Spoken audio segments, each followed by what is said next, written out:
Hey, I'm Brian and this is what's on my phone. Hopefully you can take some good app recommendations out of this, and it will probably also be interesting to see for my international viewers which other apps I use, as I'm from Germany, because you mostly only get to see these videos from American YouTubers.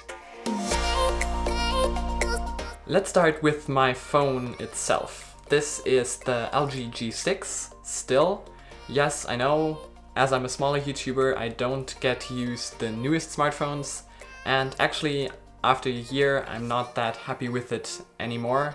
Especially the software, which we are of course going to go more into in this video, isn't that nice now that LG has really slowed down their update schedule and this phone is still on Android 7. But let's go into what is on this LG G6. My launcher of choice is Nova Launcher, and you can check out a tutorial on how I made my phone look closer to stock Android with that up there. But it basically just allows me to get this 5x7 home screen grid, and more specifically this 3x5 app grid. And above that I have a widget. It's a super widget, part of the Hook Super Pack. It shows me the date and the time, and under that is a Google Assistant hotspot to wake the Google Assistant. No, stop talking to me. And off to the side of my home screen I have the Google Now page. You can enable this through the Google Companion app for Nova Launcher in order to get the Google Now feed on the side in Nova Launcher. On the other side I have a calendar widget that I will blur out for you, but it's basically just another page like the Google Now page, but with all of my calendar events in there. Then now we can get to the actual apps on the home screen. So up in the upper left corner I have the phone app, just pretty standard stuff, but if I swipe up on it then I get my contacts. I have this system throughout basically all of these apps, so that I have one function through tapping and one related app, well, mostly related, through swiping up on the icon. This is the Polygon icon pack, so I have all of these home screen icons from that icon pack, so it looks a little nicer, though they of course don't have icons for all of the apps, so all of the apps that don't have icons are hidden away in the app drawer. Now, next to the phone that I just talked about is my finance folder, and if I open that up I have LastPass in there. That is my password manager of choice. It's a really great app, and if you're using the same password on all of your services, then just stop and start using something like this. And LastPass Authenticator I like more than Google Authenticator because it works together with a browser extension to autofill the codes, so you just have to tap OK on your phone and you don't have to type in the code on your computer. Then next to that I have an app called Numbers. That's a banking app. I don't really know if it works outside of Europe or outside of like the Germany, Switzerland, Austria area, but this is an app I use to manage my bank accounts, so to see my expenses and things like that. And then I also have an app called N26, that's for my credit card. The bank N26 unfortunately doesn't support the Numbers app, so I have to have a separate app for that. Then next to that is PayPal. I think that's pretty self-explanatory. I mostly use it to pay for stuff or to send money to friends or to receive money from them. In here I keep all of my kind of plane tickets and train passes. Of course these are all old plane tickets because you only get your boarding pass a few days in advance of boarding, except for these train passes. Those are for London in a week. Okay. So next to this finance and security folder I have Evernote. That is my note-taking app of choice. I put all of my video notes and things like that in there. Though I don't really use it for task organization, I'll go into that a little more. And then if I swipe up on Evernote, I also have the clock app. Yes, it's not really related to Evernote, but I do use a lot to set alarms, so I kind of need it on my home screen, and that's why that's there. Then under that, in the next row, I have Google Maps. That's probably also pretty self-explanatory. I'm going to blur out my location, I think. But yeah, that is that. And next to that, we have Google Photos. It's what I use to store all of my photos in the cloud, so they're all backed up. And then if I swipe up on it, I have my Cloud app, which is for my cloud drive that all of my videos are sitting on. And then next to that is Inbox. Inbox is my email app of choice, and there's really nothing a whole lot to talk about. I think you know Inbox.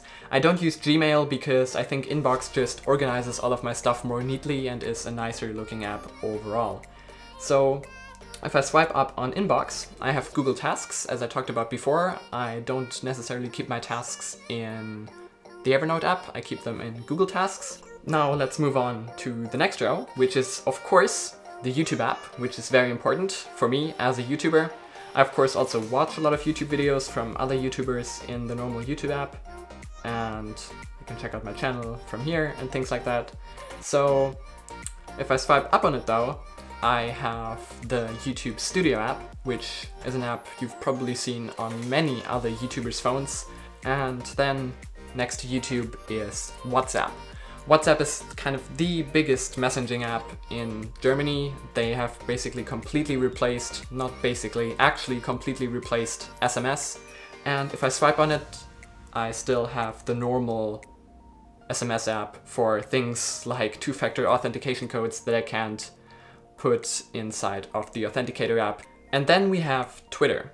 Twitter is the app to follow me on social media. You should really do that. I can just highly encourage you because I'm very active on there and you'll catch a lot of updates in between videos on there.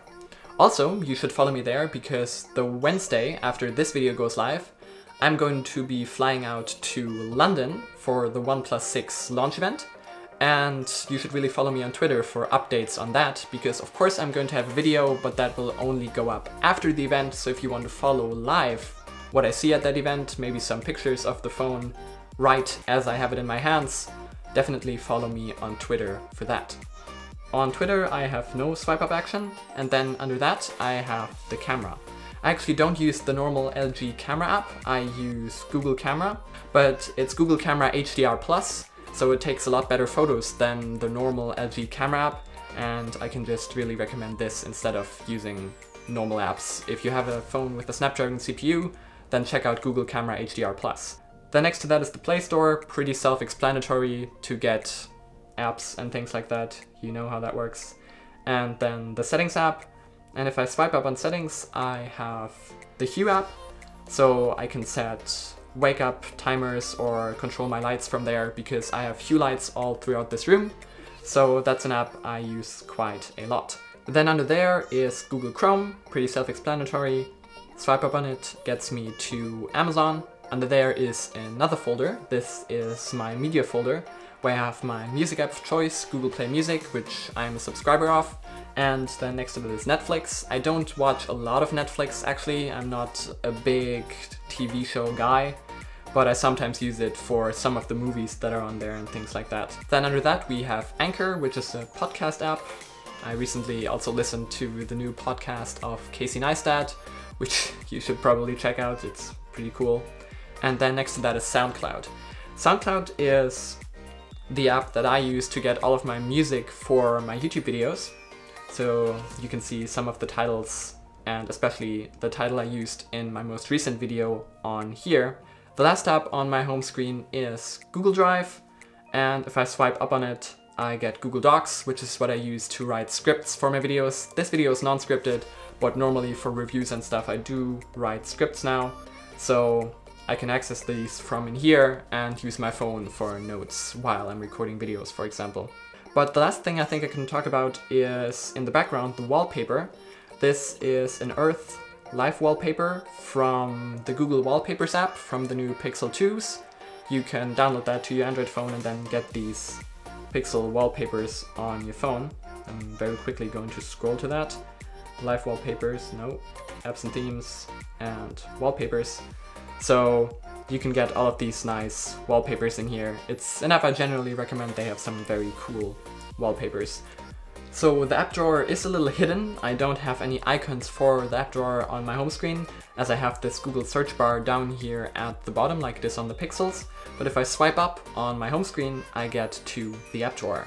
And in there are all of the apps that I have installed on the phone and all of the ones that I don't use as frequently as the ones that I have on my home screen. Coinbase. Coinbase is something that I really haven't got around to using yet. I'm not invested in any cryptocurrencies. Maybe I should do that, but I'm kind of a very cautious person, so this app has just been sitting on my phone and not really been used. Next to that is the app from my cell provider. Then contacts, Cortana. Cortana is what I use to sync my notifications from my phone to my computer, which is really useful. Inbox we've already seen. Instagram is in the app drawer because I don't use it a lot. Actually, I don't even encourage you to follow me on there. It's not really that interesting. I don't really like using Instagram. I don't use it a lot. So that's why it's in here. Opera VPN has been the VPN app of my choice for over a year now, but I heard that they're shutting down, which is really a bummer. It's been free and it's been really great to access certain content from other countries or to protect yourself on open Wi-Fi networks. But I think I'm now going to have to search for something else for that. We have Play Memories Mobile, which I do use to get the photos of my camera through Wi-Fi so I can edit them in Lightroom. And then I have the Polygon Icon Pack, of course. Quick Hue. Quick Hue is cool. I can swipe down from here and have a widget in the notification bar that I can just press to turn on and off my lights pretty quickly. Quiz Clash is another app. It's a pretty popular quiz app here in Germany. And we have Google Opinion Rewards, which is cool to get Play Store credit. They have a lot of surveys from time to time, so you can get some Play Store credit for just answering some questions, which is nice. And then after rewards, we have Screener, which I do actually use to get that phone outline on the side. It's nice to put screenshots on the actual phone that they belong to. So you have your phone frames here, and then I can, for example, go to the Google Pixel, click on the plus icon, and then it will add a screenshot to that phone, and it looks pretty cool. Ski tracks. I do really like to ski, and this is my tracking app for that of choice. It's really cool to kind of track where you went throughout the day, and especially your maximum speed. Though it's of course something I basically only use during the winter. That is basically all of the stuff that I have on my smartphone. Hopefully you can take some app recommendations out of this. I think there are some pretty cool apps that are worth using. Also, I have done some videos in the past on some of these apps. I'll put those videos up in the cards up there. If you have any other apps that I should check out, then definitely leave recommendations for me in the comments down below. Just don't recommend a lot of games because I don't really play games on my phone. But with that, I think we're already done. So if you enjoyed this video, you know which buttons to press, and don't forget to press that follow button on Twitter.